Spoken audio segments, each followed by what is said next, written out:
I think they started to build the park in about 83 or 84. Well, it was an empty lot. I think all of us in the community were interested in something happening there. There was this park that had been developed into some sort of performance space. The construction of the place was made almost like art itself. It was like this stream of water coming down, going into the ponds. I could have swore I saw, some people would say fish. I thought I saw mermaids. Long after the park was mostly closed, and people would ask about, well, why is this park here and why is it not open? It just went back to being a lock cage of hope and possibilities, and it's been sitting like that for a long period of time.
So I went by that park again, and it's still locked.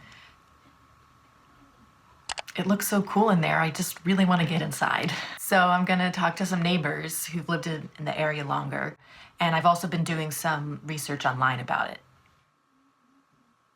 This is a map of the land from 1942. This is where the park is, and this is where I live. Here is a map from 1895 showing that the lot was a single-family home. In 1843, it looks like the area was possibly part of land owned by the Warrington family. Before 1843, this was countryside outside the city of Philadelphia. And before this land was colonized, it was part of Lenape territory used by people who call the area Kingsessing, or place where there is a meadow. I also found zoning documents for the park from the 1990s. In these documents, the name Danielle Rousseau keeps coming up. So I'm going to talk to some neighbors and see what more I can find out about her.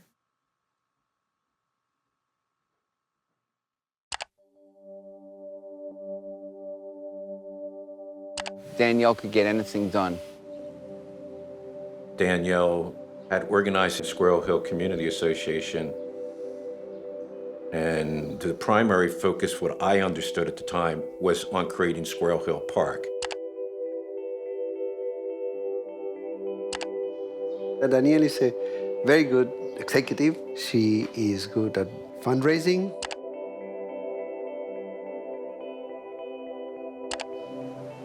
She started raising money for this park, and her vision was not held by the rest of the people in the community group. So she went off to do all this fundraising for this park on her own after she left the community group.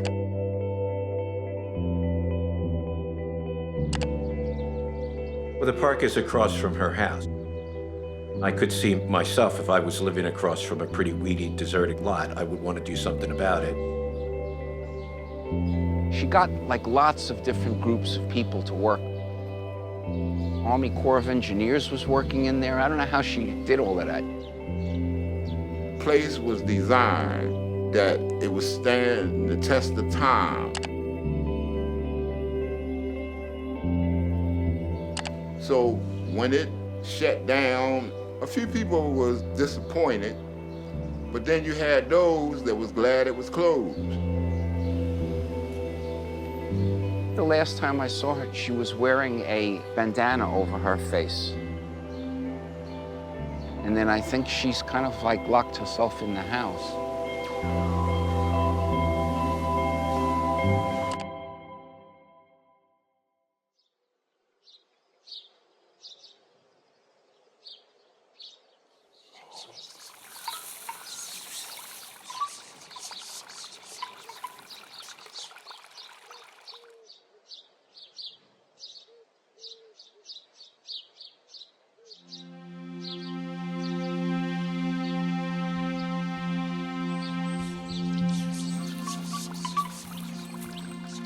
We are here for the celebration.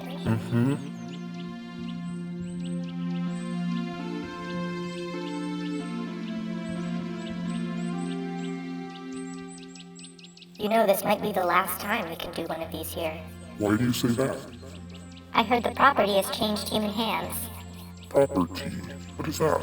It is a human concept where one human exchanges...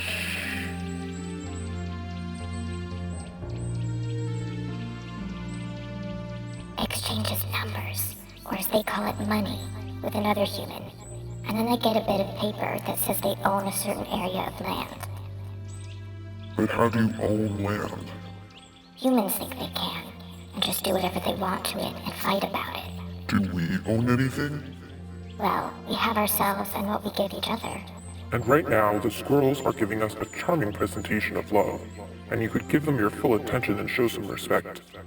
If the humans are going to change this place, we might as well enjoy the time we have left. Sorry, you're right.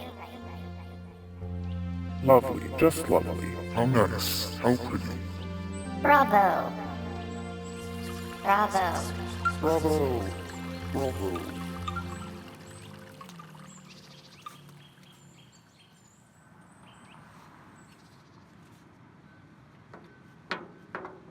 Now that I've started researching this park, I can't stop. And I'm doing some more Googling tonight. Danielle Rousseau. Danielle Rousseau is also the name of a character from Lost. Danielle. My name is Danielle. A French woman who has lived alone on the island for 16 years. Another Rousseau I found is Jean-Jacques Rousseau, an 18th century French philosopher.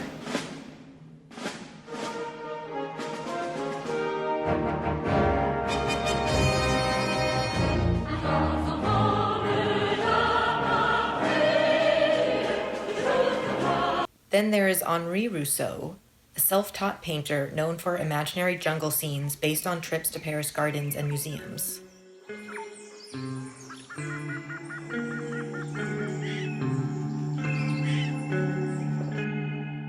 Do these Rousseaus teach me anything about this park?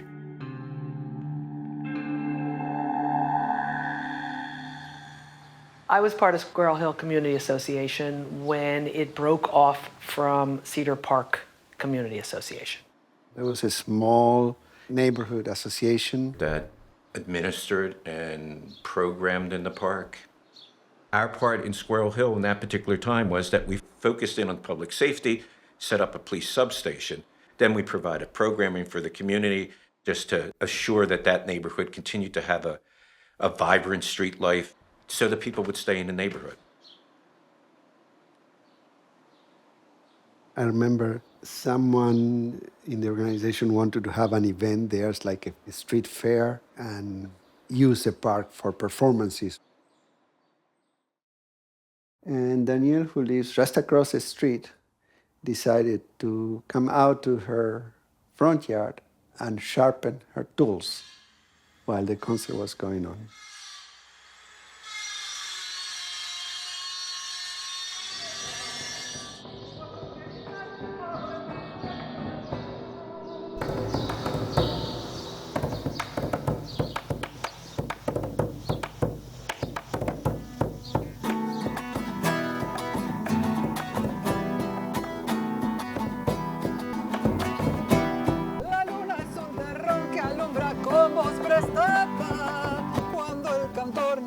Coplas del alma, estalla en el corazón eso que te llama por su voz.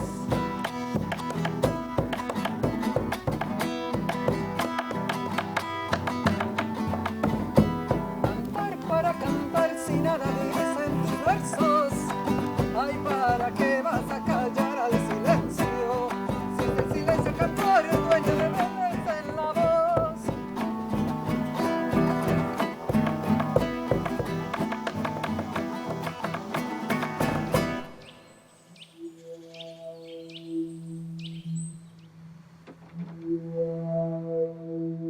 In '93, I think it was, Danielle asked me if I would help them to repaint the mural.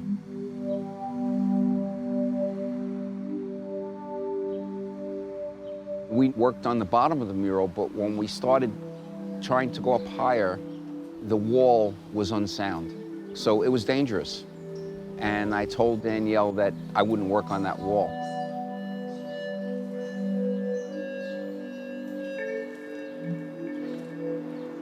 The park area was owned by the building next door to it. The side of their building where the mural was located, there was a leak in the top of their roof. It was penetrating into their building, and it was also penetrating behind the stucco on which the mural was on. Pieces of the stucco started falling down into the park. Now, they wanted to repair the roof, but repairing the roof meant that they would have to take down a good portion of the mural.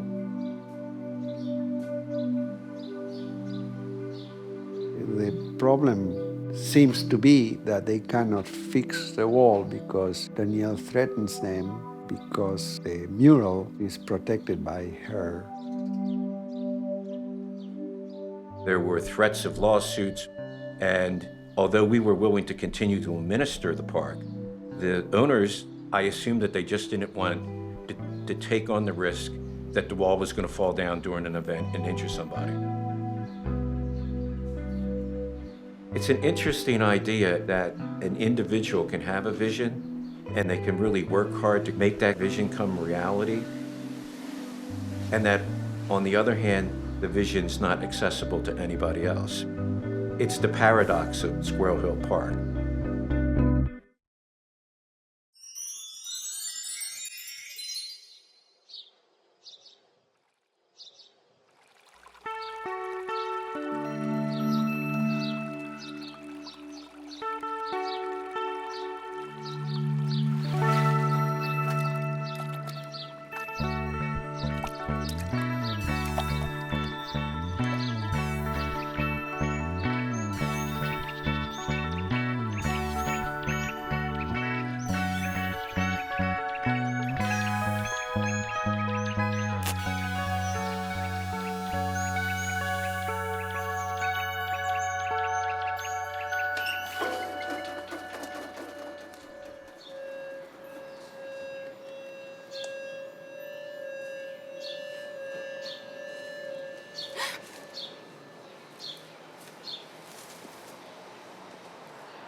It would be interesting to see if somebody would break the lock off the gate and open it up and see what they can do with it.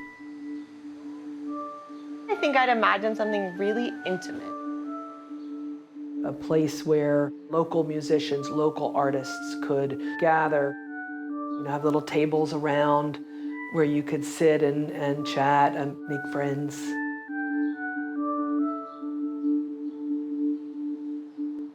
It's been dead for a while, but I still believe that there's some seeds in there that's willing to grow.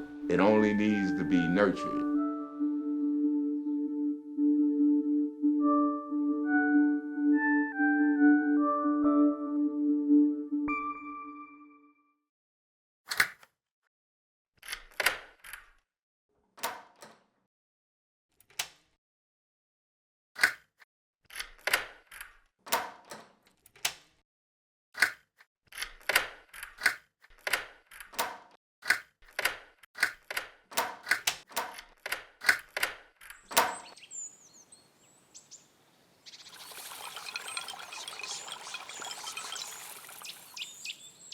Where will we go if humans come? Somewhere away from them. Those kinds of places are disappearing, though. I thought causing that leak in the human building would do it. Yes, we did that. It is so nice here. We didn't want to be bothered by mortal bipeds and their bickering.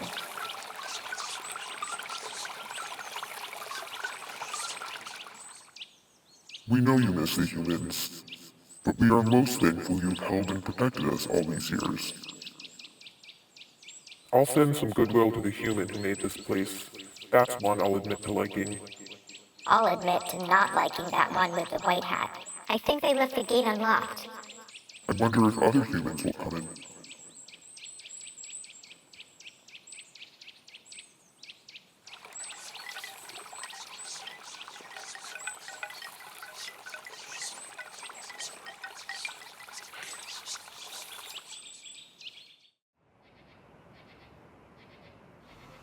I just had this really intense dream about the park. What's that?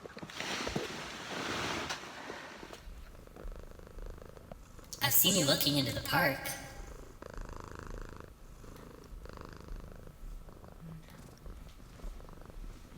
The door might be open. Try it.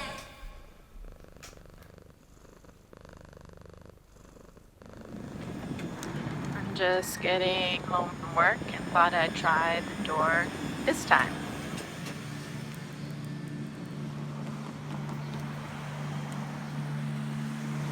It's open.